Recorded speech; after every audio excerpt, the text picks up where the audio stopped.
Hello guys, നമ്മൾ biryani order ചെയ്ത് കഴിഞ്ഞപ്പോഴാണ് ഞാൻ ആലോചിച്ചത്, അയ്യോ ഇത് മലബാറി ബിരിയാണിയാണല്ലോ, ഇരിച്ച് ചാവുമല്ലോ എന്ന്. പക്ഷെ എന്റെ ജീവിതത്തിൽ ആദ്യമായിട്ടാണ് ഞാൻ ഈ ഓവർ സ്പൈസ് ഇല്ലാത്തൊരു മലബാറി ബിരിയാണി കഴിക്കുന്നത്. അതെന്താണെന്നറിയോ? മലബാർ ബിരിയാണി എന്ന് പറഞ്ഞ ആളുകളെല്ലാം കൊടുക്കുന്നത് ഒരുപാട് കണ്ടമാനം സ്പൈസസ് വാരി ഇട്ടിട്ടാണ്. സത്യത്തിൽ ഇതാണ് മലബാർ ബിരിയാണി.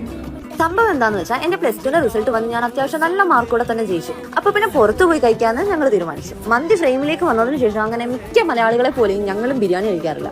പക്ഷെ ഇന്ന് ബിരിയാണി തന്നെ കഴിക്കണമെന്ന് പറഞ്ഞ് ഞങ്ങൾ വീട്ടിൽ നിന്ന് ഇറങ്ങിയത്. മുന്നേ പറഞ്ഞ പോലെ ഓർഡർ ചെയ്ത് കഴിഞ്ഞിട്ടാണ് ഞാൻ ഓർത്തത്, എന്റെ പൊന്നോ ഞാൻ ഓർഡർ ചെയ്തത് മലബാറി ബിരിയാണി ആയി പോയല്ലോ എന്ന്. പക്ഷെ ഞാൻ കരുതിയത് പോലെ ഭയങ്കര സ്പൈസ് ഒന്നുമില്ല. ഞാനാണെങ്കിൽ ഒട്ടും സ്പൈസ് ടോളറേറ്റ് ചെയ്യാത്ത ആളുമാണ്. ഈ ബിരിയാണിയിൽ സ്പൈസ് മാത്രമല്ല എടുത്ത് പറയാനുള്ളത്, ഇതിന്റെ ക്വാണ്ടിറ്റി കൂടിയാണ്. കഴിച്ചിട്ടും തീരുന്നില്ലായിരുന്നു.